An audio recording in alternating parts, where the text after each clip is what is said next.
Alrighty, so we're going to go over to the lab here in just a minute. Okay, but I'm just going to quickly kind of re-explain what we're doing over there, because you're not handing this in as a proper lab report. We're basically just going to do the procedure, data collection, and we'll answer the analysis questions together when we come back, okay, from the lab, just so that we all have that example for our notes. Okay. So what we're doing is that the variables in this experiment are essentially going to be, okay, the temperature of the water, okay, and the fact that we're putting ice in there, okay, in order to change, to take some of that energy away, so that we can find, okay, the uh, latent heat diffusion of water. That's what we're looking for, okay. So we're gonna, like we said, carefully measure 200 mils of water with a graduated cylinder. Our graduated cylinders only hold 100 milliliters of water, so you'll have to do it twice. I don't know why I explained that to you, because I'm sure you could have figured that out. But anyway, it's out of the bag now. Okay. So make sure you record the exact volume, because mass matters, right? We're using mass as one of the things in part of our calculating, so we want to make sure we get exactly 200 grams. Stir the water, measure and record the initial temperature. Okay, so you probably just make up some sort of chart where you've got initial temperature, final temperature, and then probably the change in volume, because that's the other thing we have to record, so we know how much ice melted. Okay, then we'll add approximately 100 grams of ice. So basically, I mean, you can't measure 100 grams. Okay, what you're going to do is take some ice and put it in the beaker with the water, so that you can stir it. If you put in too much, it'll get too thick. Okay, and then the stirring rod will break when you try to stir the mixture. Right? So put enough in that there's ice in there, and then start stirring. The problem, if you don't add enough, you'll have to add more, because you won't get down to the point where the temperature levels off. Okay, everyone follow me there? Okay, so you don't want to add too much. If you add too little, that's better than adding too much, because you can always add more. Okay, but it's best if you get kind of the right amount in there. Now, when the temperature starts to level off, whatever temperature that's at, it's probably going to be between 4 and 0. Okay, when you get to that point, what do you have to do with any remaining ice that's in the beaker? Take it out, okay? You got to scoop it out, okay? Get your hand in there and scoop out whatever chunks of ice are in there. And at the same time, because snow is kind of like a sponge, okay? When you pull it out, it's going to have a lot of the water in it. So you got to give it kind of a squeeze, okay? Just a short one, because if you hold it like that too long, it's all melting in your hand, okay? So you got to give it just a quick squeeze, okay? Kind of a quick shake, and then throw it in the sink. Everyone with me? Right, so that's what we got to do with the procedure part. Once we've done that, then we pour all the water that's in the beaker back into the graduated cylinder. Okay, it'll probably be 3 times this time. You'll have your 200 that you put in initially, plus, okay, whatever was in there afterwards. Please do not use the markings on the side of the beaker for measuring. Okay, there's graduations on the side of the beaker that's, they're about every 100 mils or so. They are nowhere near accurate. Okay, the printing process that puts that stuff on the side of the beaker is brutal. Right? If you stood 2 beakers side by side, you'd be able to see noticeable differences in where they actually put that stuff on. So please don't use that as your measurement. Okay. Okay. So that's basically it. Okay, those are the things that we need to measure. Now we're going to do, let's say, 3 trials each. Okay, so your group will do 3 different trials. Try to get snow from 3 different locations. Okay, so I would say we'll go out, we'll follow the yellow brick road toward Munchkinland, okay, and go out those new doors. Okay, so there's the original outside doors just over here by the stairwell. Okay, you go through those and take a hard right, and there's the outside doors. That's actually our fire exit now. Okay, now that it's open again. And thankfully, nothing happened before it was open.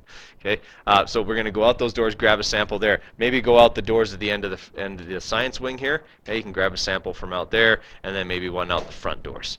Since you are going to be in the hallways, please be quiet in the hallways. Do not visit in the hallways. Okay. The other thing to be aware of is that the doors lock behind you. So you probably should take a friend that you can trust to open the door and not laugh at you, okay, while you're outside shivering.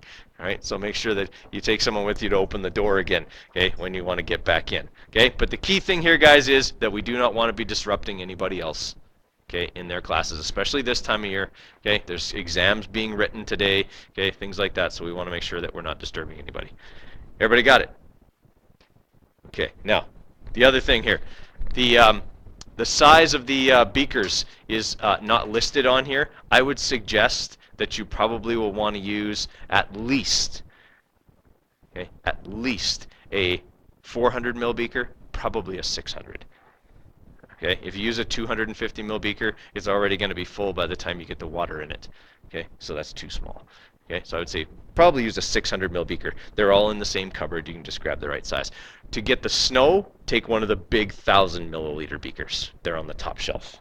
Okay, grab one of those, pack it with snow. Okay, let's go.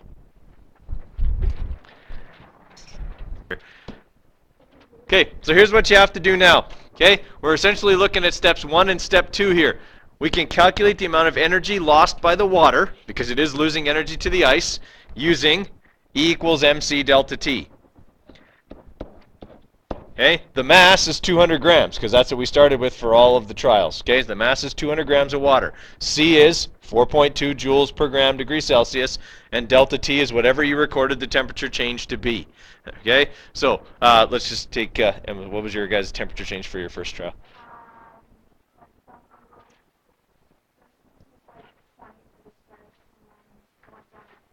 Went down to 3? Okay, so we had a 17 degree temperature change. So we'll have 200 times 4.2 times 17 degrees, and you don't have to make that negative. I know a few people think, but it went down, Mr. Codere. Yes, it did, but we're using just absolute values here.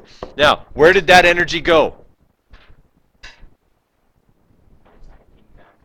Okay, into the ice. Yeah, okay, it was used to melt the ice, which we know we can calculate using MLF. Okay, so how much ice did you guys have melt there? 248 grams. Okay, so we had 48 grams of ice, okay, times LF, which is what we're trying to find. So since we have all the other numbers, how do I solve for LF?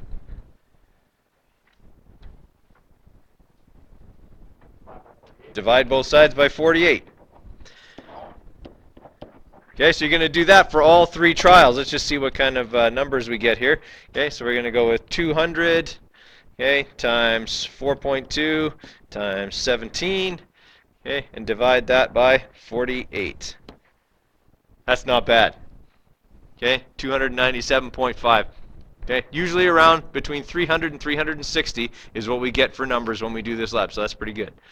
Okay, so you can try your other trials, okay, see what you get, and then average them out. All right? Now, for the other analysis questions here, just really quickly so that you have something for them. By the time you got the ice into the container, what temperature was it? By the time you got the ice into the beaker with the water, what temperature was it? Probably. Yeah, I would assume it was probably 0. By the time you carried it through the school and had it sit there and get everything ready, it was probably already at 0. So we're assuming in this lab that the ice didn't change temperature. If it did, it wouldn't have required that much energy to change it because there wasn't that much of it. Okay? That could probably be, if we were doing a formal lab report, a source of error. We didn't ever take the actual temperature of the snow, because if we did, it would take so long that half the snow would have melted and then the temperature would have been 0 anyway. Okay? That's why we don't do it. Okay, where did the heat come from to convert solid to liquid?